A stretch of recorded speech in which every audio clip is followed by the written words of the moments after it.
오늘 말씀의 제목은 전도 속에 숨어있는 보물들이라고 하는 말입니다. 우리 또 이 말씀이 마음속에 들어가시면은 아마 얼마나 아까 아버님 말씀하셨죠? 이 세상이 병들었다. 고치는 방법은 원래 모델이 딱 있어요. 그 모델을 보고 불프린트라고 그걸 보고 고친다고 그랬는데 사랑의 병이 났다 그랬죠. 모든 병이 구원도 뭐 문제가 아니고 사랑의 병이 났는데 그 사랑의 블루프린트가 모델이 뭐냐? 참 하나님이다. 그래 그런 말씀을 하시면서 아까 여러분 들으셨죠. 통일교회에 들어와서 마음이 기뻐, 정말 기뻐보고 밤이나 낮이나 기뻐보고 지금도 그렇게 기쁜 마음으로 사느냐 그런 이야기를 할 때 좀 마음이 좀 누가 생각이 나냐면은 제가 18살 때 나가서 감리교 권사님 한 분을 전도했어요. 그분을 전도했는데 그분은 좀 정성을 참 일주일 금식을 밥 먹듯이 하는 어른이 나라를 위해서 자기 개인을 위해서 한 분이 아니고 나라를 위해서 정성을 들인 분인데 제가 이제 그 동네 계몽 뭐 전도 간다 하면 뭐 됩니까? 그냥 이제 그 마을에 한문 가르쳐 준다 하고 이제 갔어요. 전도를 시작했는데 하나님이니 뭐 말 한마디도 안 했는데 이 할머니가 기도를 했어요. 저 어린 학생이 전 청년이 왜 왔냐고. 그래 기도를 했더니 하나님이 추수꾼 농부가 막 바지가랭이를 하나 이렇게 걷어 올리고 하는 낫을 이렇게 들고 있는 걸 보여주더라는 거예요. 그러니까 이 사람이 하나님이 추수 때가 돼서 추수하기 위해서 나를 보내줬구나 그렇게 생각했어요. 그럼 제가 이 원리 수련 이제 교육이 있다고 이제 이야기를 했더니 뭐 그때 가을 농사철이에요. 가을인데 일주일 가서 원리 수련을 받았어요. 원리 수련을 받고 와서 그 들판에 나가서 벼를 이렇게 지금 아마 추수 때가 됐지 않습니까? 요즘 기계로 갖다 하지만 옛날에는 전부 손으로 뱄잖아요. 그죠? 그럴 때 낫을 들고 막 이 배다가 그 원리가 기억이 나가지고 막 좋아가지고 막 춤을 췄다는 게 그 벼를 펴면서 한참 이렇게 막 춤을 춰다가 혼자서 제정신이 드는 거야. 그래가 주위를 돌아보는 게 이거 내가 이러면 미치다 나겠냐고 돌아보니까 마침 아무도 보지는 않았다고 그래. 그러면서 아버님 말씀을 들으면은 그 앞쪽에서 그때 아멘 한 할머니 밤낮으로 얼마나 기뻐하셨는지 몰라. 그래서 아버님 말씀 들을 때 우리 그 권사님이 생각이 났어요. 야, 원리를 들으면 저렇게 기뻐서 밤낮으로 저렇게 기뻐서 저렇게 살아야 아버님 말씀대로 진짜 통일교인이다 하는 이야기를 들으면서 내 스스로를 참 돌아봤습니다. 기쁜 마음. 자, 오늘 전도 속에 숨어있는 보물입니다. 무슨 말을 할지 자, 여기 또 제가 하나 소개할 내용이 있습니다. 우리 사오씨 이야기입니다. 우리 합천 통일교회 카페가 있어요. 그 카페에 이제 우리 수요일마다 이제 매월 한 번씩 모이는데 지난 2년 동안 그 공과를 가지고 공부하고 실습도 하고 그래서 이걸 이제 하브르타식으로 공부를 해서 우리 생활에 자녀들 교육에나 우리 생활에 적용하면 참 재밌기도 하고 좋다. 이제 이런 교육을 받았는데 그 사우씨의 어린 애기들 아직 조그만 하잖아요, 그죠? 그 두 딸들하고 주고받았던 이야기를 한번 보세요. 지난번에 미진이가 엄마, 나는 엄마가 좋아서 엄마하고 결혼할래. 이렇게 말했단 말이에요. 그래서 이제 이 사오씨 엄마가 엄마하고는 결혼 못해. 나중에 크면 하나님께서 정해주는 남자하고 결혼해야 된다. 이렇게 이제 말을 했는데 그때 옆에 이야기를 듣고 있던 신명이가 언니입니까? 동생입니까? 동생. 언니? 예, 언니. 그래서 동생이 동생이 뭐 조그만 해가지고 그 뭐 아직까지 철이 없는 아주 유치원에 이제 다니는 학생 아닙니까, 그죠? 그런데 언니가 근데 엄마 하나님은 어디에 살아? 이래 물은 거지. 그렇게 하니까 이제 이 사오씨 엄마가 여기 교회 나와서 하브랐다 식으로 배웠던 거 이제 하브랐다 생각이 난 거야. 그래가지고는 이제 질문을 해봤대요. 엄마가 야 신명아 신명이하고 미진이 하나님은 어디에서 살 것 같냐? 이렇게 이제 물은 거예요. 그러니까 애들이 가만히 생각해보는 거예요. 그러면서 하나님이니까 하늘에 산다 이렇게 생각한 거예요. 그래서 엄마가 하나님 하늘에도 계실 것 같지만 또 어디에 계실 것 같냐 이렇게 이제 물었대요. 그러니까 또 애들이 이제 땅에 있을 것 같다는 거지.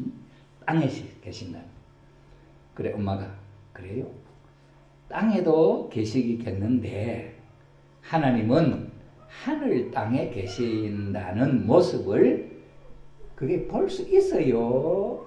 그 모습이 보여요? 이렇게 이제 물은 거야 애들한테. 그러니까 애들이 모르겠어 안 보여 이제 그렇다는 거지.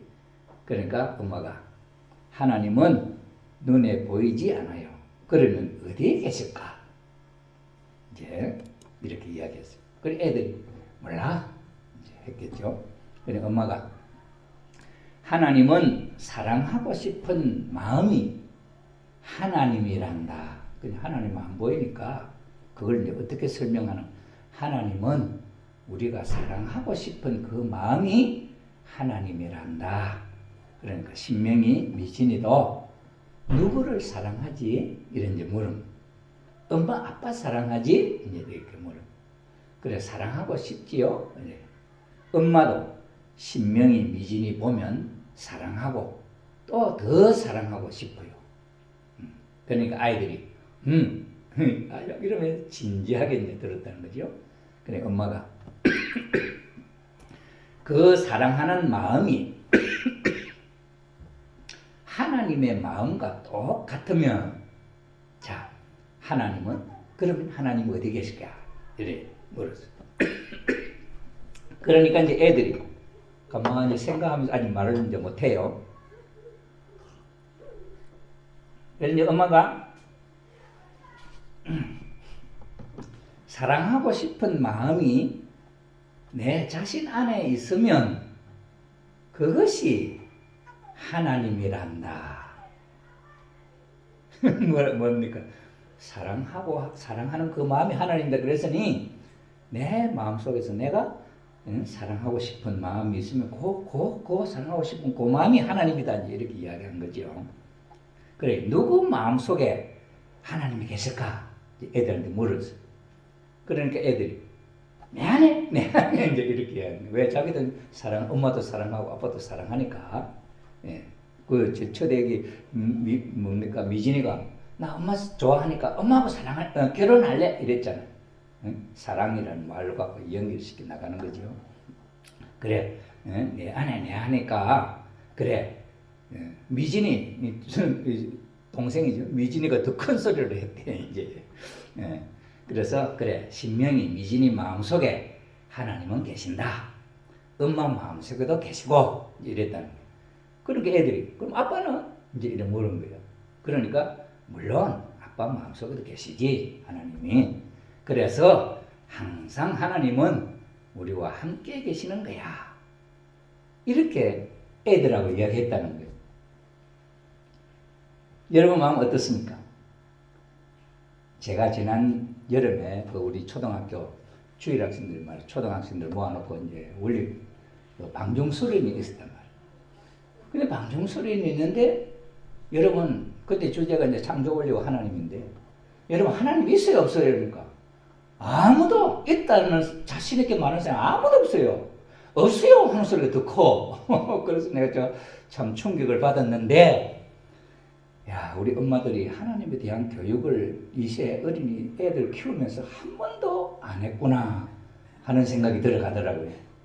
그래서 제가 한번 전에도 이 이야기를 한번 했는데 아마 사오가 그 사오씨가 애기들이 이런 이야기 나오니까 요 간단한 테마지만 이렇게 했지요.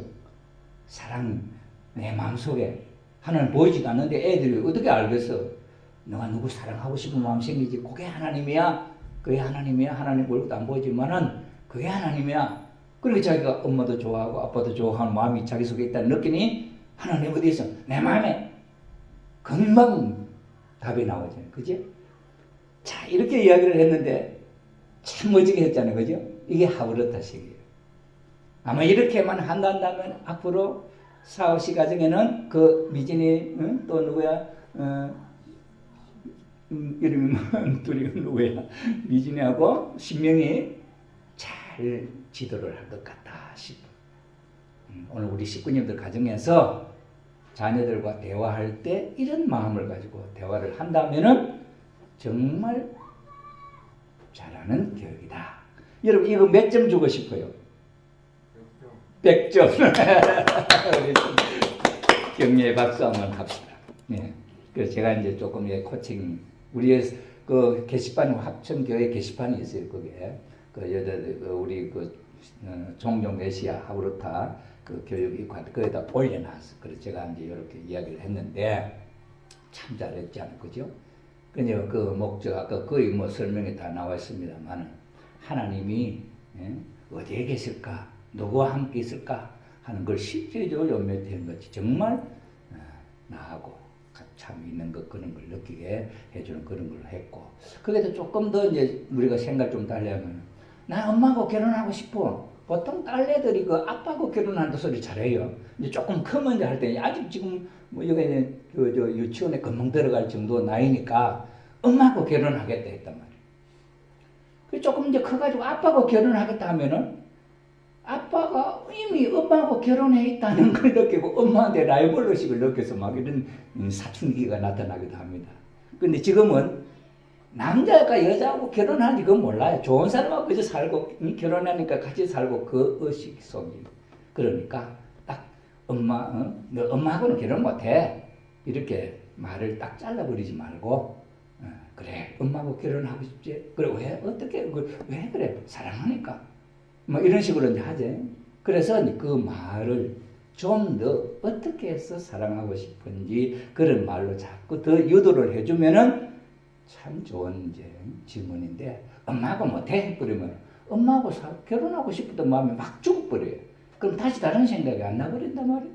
그래서 그런 단정적인 딱 너 말이 틀렸다 이런 말은 절대 하지 말아요. 이 하브르타 교육에는 틀린 말이 하나도 없습니다. 조금 다르지. 그러니까 그 말을 생각을 좀 더 좋은 방향으로 이렇게 유도해 주는 게 엄마의 역할이라 선생의 역할이고 그런 면에서 참 하면 좋겠다 이제 하고 그렇게 조금 제가 토를 달아서 조금 이게 이제 코칭 또는 멘토 그런 입장에서 이제 대화의 이야기인데 그런 이야기를 제가 조금 달았습니다. 어떻습니까? 참 재밌지요? 그래 우리의 예배는 주일날 예배는 이런 예배가 되면 참 좋겠지요. 우리 한 주일에 살았던 하나님을 모시고 또 자녀들과 또 남편과 한 가정 생활에 있어서 살면서 주고받는 내용들이 은혜로운 내용들이 그렇게 되면 참 좋겠다 그런 마음이 들어서 제가 오늘 아침에 금방 봐서 참 좋은 하나의 자료가 되어서 여러분 앞에 소개를 해보렸습니다. 아버님 말씀 한번 보시죠. 전도를 통해서 믿음의 자녀들은 높은 영급의 세계로 간다. 전도를 통해서 아버님 말씀이 말씀 선집 91권 97조 이건 1977년도 1월달 하신 말씀인데 왜 전도를 해야 되는가? 성품이 좋고 그 조상들이 닦아놓은 선한 터전을 가진 후손이 된 사람을 전도하면 그 사람 하나 전도하면 그 사람이 나로 말미암아 전도되었기 때문에 그 사람이 저 영계에 가서 살 수 있는 집보다도 환경보다 더 좋은 곳에 갈 수 있다는 거예요. 어느 사람이 그런 사람인지 모르니까 전도를 많이 하면 많이 할수록 많은 사람들이 살 수 있는 환경 이상의 자리에 내가 올라간다는 거예요. 또 하나님이 축복을 해줄 때 나로 말미암아 전도되었으면 나를 통해서 준다. 이게 복을 주고 모든 길을 나를 통해서 열어준다. 이게 더욱이 통일교회에서는 믿음의 아들, 딸, 영적 아들, 딸이라는 이름까지 붙여준다고요. 그래요. 이 이야기 무슨 말씀인지 알겠죠, 여러분? 우리는 어떤 그런 신앙적인 배경이 없지만, 예를 들어서 그러면은 참 부모님이 우리를 전도했다. 하나님의 자녀를 전도해서 하나님 자녀를 만든 거 아니에요, 그죠? 그냥 우리는 아버님, 참 부모님을 아버님, 참 부모님 이렇게 부르잖아요. 그럼 우리는 내 기반 없지만 그러면 우리는 누굴 따라갈 수 있어요? 아버님이 닦아놓은 그 기반이 내 기반이 되는 거예요. 그래서 아버님이 여러분께 질문할 때 여러분, 너희는 나를 어떻게 생각하냐? 누구냐? 이러면 뭐 메시아니, 뭔 총장님 이것이래요. 아버님, 우리 아버님 이 말 듣고 싶어 하더라고. 그 어떤 말씀 속에 보니까 아버님이. 그러니 73억의 인류를 하나님의 자녀로 세우고 싶어 하시는 아버님. 우리가 왜 어머님이 심여정성 3년을 하셨는지 잘 몰랐지, 그죠? 왜 하시는지. 보통 이제 부모님 돌아가시면 자녀들이 심여정성을 하잖아요. 부모에게 효도하지 못했던 참 죄를 지우치고, 우리 부모가 내가 태어나서 어릴 때 아무것도 못할 때 최소한 3년은 뒷바라지 해주고 보살펴준 그 부모님의 공덕을 참 생각하면서 돌아가시고, 최소한 3년은 시모살이 하면서 부모님께 참 어린 아기 참 다루듯이 부모님의 묘소 그 건방에 살면서 이렇게 모시는 걸 심여살이라 그러잖아요. 그냥 아버님은 천지인 참 부모님 되시고 하나님 앞에 당신이 하나님의 몸으로서 또는 하나님의 자녀로서 아들로서 이 땅에 와서 이 지구상에 살고 있는 인류를 모두 하나님의 자녀를 만든다. 그리고 아버님, 어머님 성원식 하시면서 인류를 다 심판해 볼 수도 있지만은 하나님 심판하지 마십시오. 우리가 책임지고 하나님 자녀로 복귀를 하겠습니다. 우리가 탕감을 해서라도 하겠습니다. 이렇게 사시는 분이. 그런데 아직도 세계 인류가 아직 하나님 모르는 사람이 너무 많잖아요. 그러니 아버님이 영계 가셔서 하나님 앞에 정말 석고대기하는 마음으로 3년 동안을 하나님 앞에 참 정성 들이면서 그 불효를 정성 들이는 그런 기간을 가지신다는 거예요. 영계에서. 그러니까 그 사정을 하시는 어머님이니까. 그럼 남편이 그렇게 하고 있는데 어머님은 어떻게 다른 일을 하겠습니까? 같이 심여 정성으로 하나님 앞에 그 정성을 드렸다. 그러니 하나님 가정, 옛날에 세상적으로는 사탄 세계에는 효자도 있고 효부도 있고 연료도 있고 열람도 있고 다 있어요. 그런데 하늘 세계에서는 열람이 있다면 연료도 있어야 되고, 그 다음에 효자가 있다면 효부도 있어야 되고, 있는데 있냐 이거예요. 그러니 참 어머님이 그런 의미를 가지고 볼 때 하늘나라에서 천일국에 있어서 효자 효녀의 표본을 참 부모님이 세우시고 연료의 표본을 어머님이 세우시고, 그 정성의 터전 위에 우리 세계 전 인류가 천일국에 정말 갈 수 있는 4가지의 보물을 우리들에게 소개해 주실 때, 그걸 찾기 위해 몸부림칠 때 하나님의 오묘한 섭리라 하면서 그 성물, 성주식, 성초, 성령, 그 다음에 뭡니까? 성토, 성령을 우리가 지금 생활하면서도 사용하지만은 우리가 죽었을 때 그 성령을 나를 뿌리고, 그 다음에 원전식으로 입관하고, 그 다음에는 하관을 하고, 세상적으로 원전식을 하고, 그 덮는 그 흙에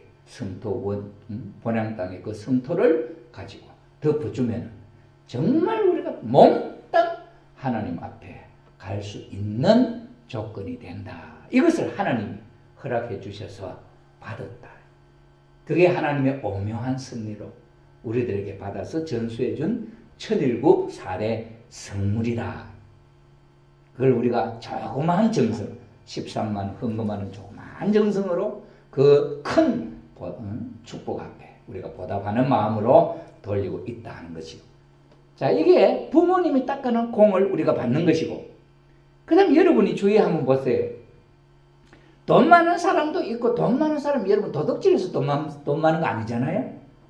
3대 이상 부자다 하면 그건 하늘이 낸 부자라 그래요. 그 수고를 많이 해서 그걸 자기가 받은 거예요. 그렇기 때문에 우리가 그 공산주의자들은, 공산당들은 부자를 아주 원수시해요. 저 사람이 하나 더 갖고 있기 때문에 내가 가질 것이 없어. 그러니 저 사람 것을 뺏었어. 저 사람을 죽이고, 그 재산을 우리 골고루 나눠 갖자 하는 이게 요 사상이 공산당 사상이란 말이에요. 그런데 그 공산주의 사상 속에 그 원수 개념 그런 걸 심어가지고 가난한 사람에게 자꾸 부추겨가지고 그런 충동심이 생겨가지고 가진 사람을 막 죽이는, 이런 죽이면서도 마음의 가책을 갖지 않으면서 그럴 수 있는 그런 마음으로 부추깁니다마는, 그러나 그 사람들이 부유하게 부자로 사는 것은, 잘 사는 것은 그만큼 노력하고 또 그만큼 수고를 하고 그렇게 또 세상적으로 기여해야 될 것도 있겠지만은, 그러나 그것이 공돈으로 생긴 것이 아니다.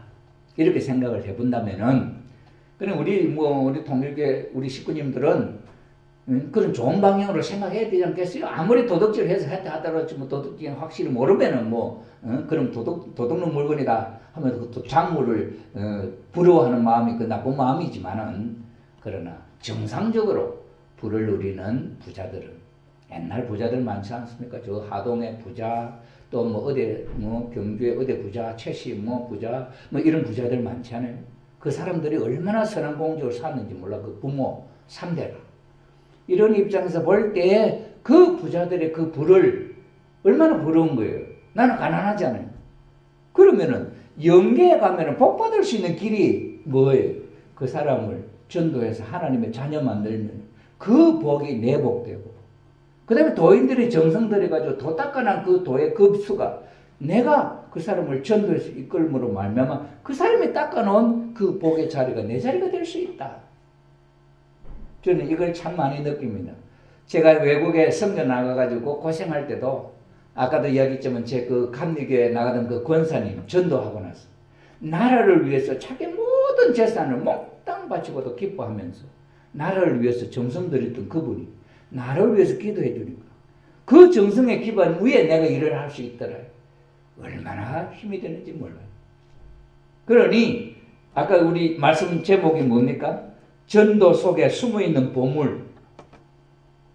전도 속에 숨어있는 보물을 지금 알려드리는 거예요.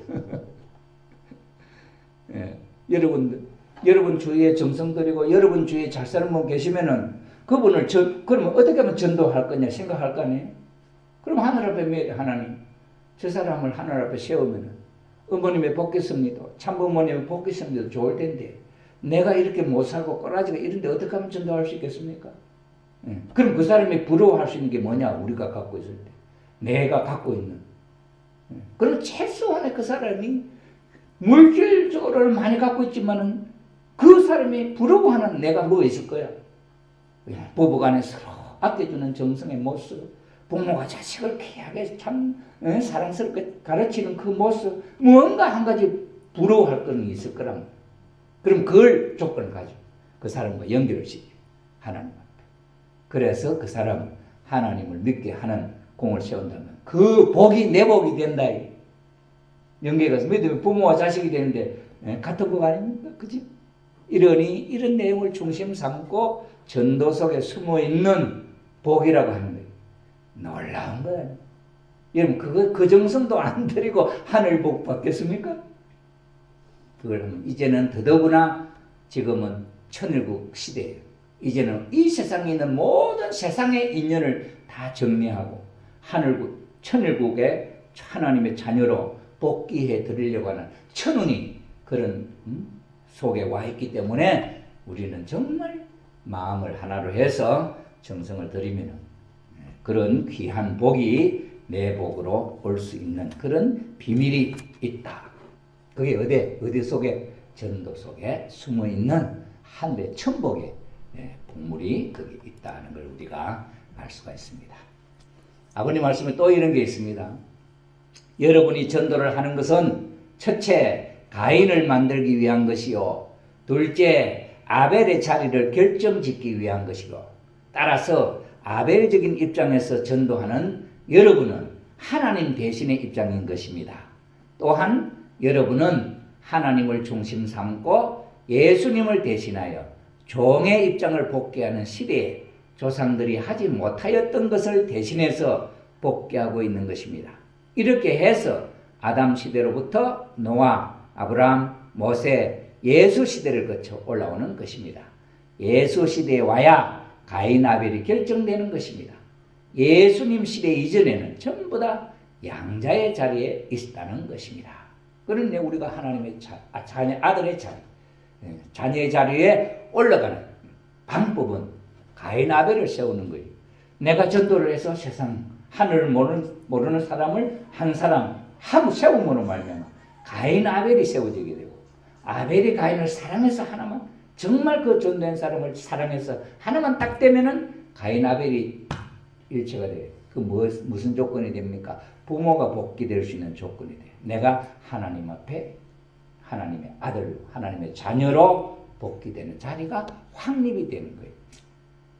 그러니 아벨의 자리를 결정지을 수 있는 방법은 전도를 해서 가인의 자리를 하나 세움으로 우리는 하나님 앞에 아벨의 자리에 서게 되고, 아벨의 자리, 가인 아벨을 세우면 자동적으로 하나님은 관계를 맺게 되어 있는 게 아니에요. 조건. 거기서 하나만 되면 몽땅 하나님의 부모의 자리에 올라갈 수 있는 입장이죠. 그러니 우리는 누구를 위해서? 나를 위해서. 하나님의 자녀 되기 위해서 우리는 전도할 필요가 있다. 그 다음에 가인이 없으면 복귀가 되지 않아. 부모의 자리에 못 올라간다 이 말 아니에요? 그 말씀도 여기 있는. 비로소 하나됨으로 말미암아 천사장도 접붙여서 양자의 입장에서 하나 되려고 하는 거예요. 아들 아니면 들어가지 못합니다. 공적이라는 말은 결국 남의 전체를 품을 수 있는 것을 말합니다. 여기에 전진하는 하나님을 따라가면서 재창조, 천사장 창조, 아담 창조를 완결해서 접붙여서 하늘로 돌아가는 통일 비법이 있는 것입니다. 그래서 여러분이 전도하는 거예요. 전도하는 것이 뭐예요? 그게 무엇 하자는 거예요? 천사장을 찾는 것입니다. 그래서 천사하고 하나님이 협조해서 아담을 지은 것과 마찬가지로 하나님과 그 천사가, 믿음의 자녀죠, 천사가 협조해서 나를 창조하는 것입니다. 아담이 생겨난다는 그 말이에요. 그것이 없으면 복귀가 되지 않습니다. 복귀를 못한다고요. 가인이 절대 필요합니다. 가인이 없으면 복귀가 안 된다 그 말이라고요. 이게 말씀 쓴 지 1975년도에 아버님께서 하신 말씀. 내가 전도를 하나 해놓으면 하나님이 이 사람하고 역사를 해서 나를 하나님의 아들로 만들어 세운단 말이에요. 이게 복이 아닙니까? 천복을 받을 수 있는 귀한 말씀이 여기에 담겨져 있는 것을 우리가 보게 됩니다. 마지막으로 우리 이게 백유경 이야기는 불교의 그 팔만대장경 속에 부처님이 또는 그 큰 스님들이 이야기하는 이야기입니다. 이 백유경에는 100가지 이야기가 있는데 그 중에 88번째 이야기가 있어요. 뜻밖의 만난 행제라는 게 있어요. 한번 보세요. 이야기 있는데 한번 봅시다. 한 도둑놈 무리가 있대요. 도둑놈 무리가. 도둑대가 있었는데 그들은 지나가는 사람들의 물건을 뺏는 거죠. 그래서 뺏는데 그 많은 보물들이 손에 들어온다는 거예요. 도적들은 빼앗은 재물을 도둑놈끼리 서로 똑같이 나누는 거예요. 나누려고 해서.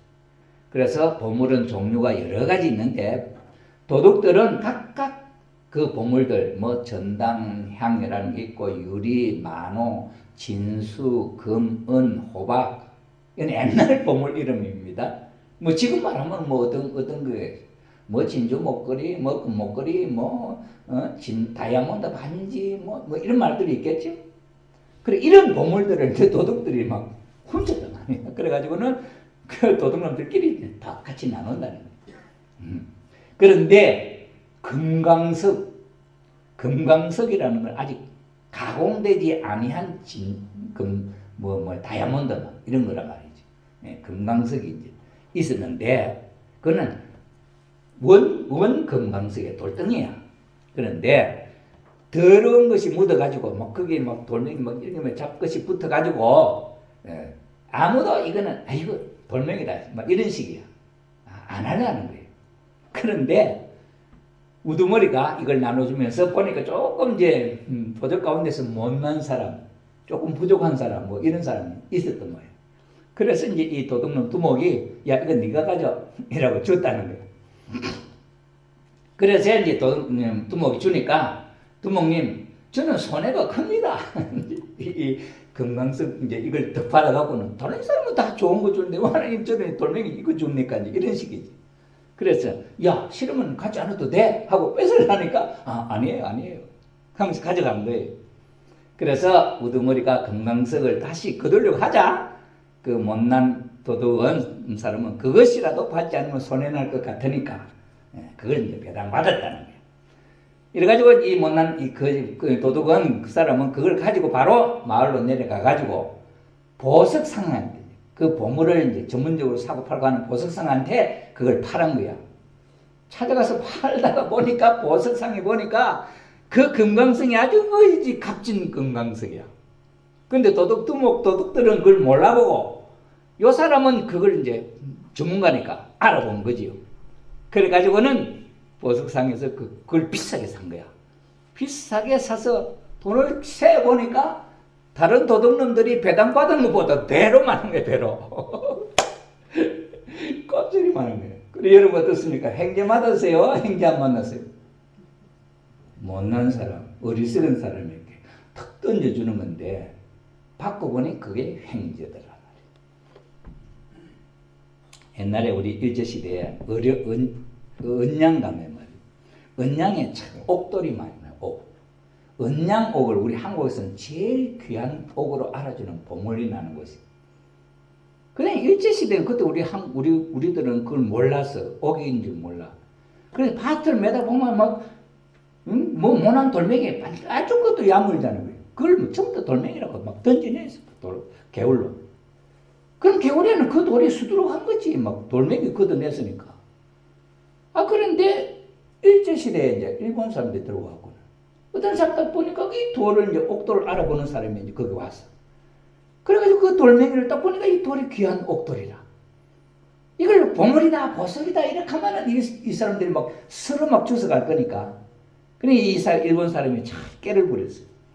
그 사람들께 보여주면, 야, 돌 요런 거 있지? 요런 걸 주워 오면은 내가 대신 그 양만큼 살로 바꿔주겠다. 곡식. 옛날 일제시대 곡식 얼마나 귀합니까, 그죠? 그러니까 돌멩이를 줬으면 돌멩이 주워 온 만큼 살로 바꿔주겠다는 거예요. 그러니까 온 동네 사람들이 막 주워 다니면서 돌멩이를 주워 모으는 거야, 그 돌멩이. 그러면 한 자루씩 가져가면은 그 한 자루만큼 살로 주는 거야. 그러면 온 산으로 들러 다 쫓아다니면서 그 돌을 다 주워다 줬어. 나중에는 이제 일본 그 사람이 조금 깨를 부려. 하도 많이 주워오니까. 거기서 이제 선별해서, 조금 요 나쁜 거는 이제 추리내가지고, 그거는 따로 쳐서 버리고, 좋은 것만 딱 가져오고, 이제 곡식을 바꿔줬단 말이에요. 그런데 세월이 지나가요. 어떤 사람이 이제 자기 마당에 웅덩이가 이렇게 푹 파여 있을 거예요. 그걸 이제 골라야 되겠는데, 고르려고 하는데, 그 버려난 그 돌을 네 앞에다 실어가지고 그 마당에다가 막 주워 부어갖고 마당을 고라한 거예요. 이래 골랐는데 세월이 지나갔어요. 아니 나중에는 이 돌 찾으러 온 산으로 들로 다 다니는데 그게 이제 찾아지란 말이야. 그게 옥돌은 이거는 이게 뿌리가 이렇게 쭉 뭐 사기 돋아오듯이 막 모래알 같이 여기 사기 나와갖고 진흙 속에 들어있어. 땅 깊은 속에. 그래가지고 제가 그때 전도 1967년도 8년도 그때 전도 그 은양에 나가니까 청년들이 전부 다 산에 가고 그거 캐고 앉았어. 근데 요만한 것도 안 나와. 그때는 이제 다 가져가 버렸어. 그런 시대가 되니까 한 사람이 이제 그때 이게 이제 우리가 한국 사람이 이제 이게 옥돌인 줄 알고 말이야 찾으러 다닌단 말이에요.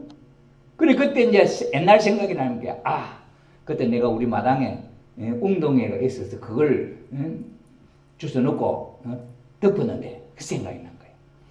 이래가지고는 마당을 파가지고 그때 돌멩이 못 쓴다고 버렸던 돌인데 그 당시로서는 최상급도 되는 거야 그 전체가. 이래가지고 그 사람이 이런 천금을 모아 벼락부자가 됐다. 벼락부자. 모르면 그게 보물인지도 모르면은 돌멩이 취급하다가 좋은 사람 다 좋은 돌은 다 주스다 주고 이제 나중에는 찌꺼기도 없어가지고 찾으려고 하는 시대가 그 옥을 아는 시대가 됐단 말이에요. 이놈 도둑놈도 금방석이 뭔 줄 몰라가지고 제일 못한 걸 주는 줄 알았는데 그것이 자기한테는 횡재가 돼요. 오늘 우리는 보물이 뭔지 몰라요. 전도 하나 하면 그게 보물인 줄 몰라요. 옆집에 오면 거지같이 생긴데 그 사람 속에 어떤 것이 들었는지 보물인지 몰라. 조상이 어떤 선한 공지를 갖고 있는지도 몰라. 여러분, 전도 한 사람은 그 복이에요. 다이아몬드 금강석보다도 더 좋은 보물이 있다는 걸 여러분 아시고 전도 속에 숨어있는 보물을 찾으시기를 바랍니다. 잠깐 기도하겠습니다.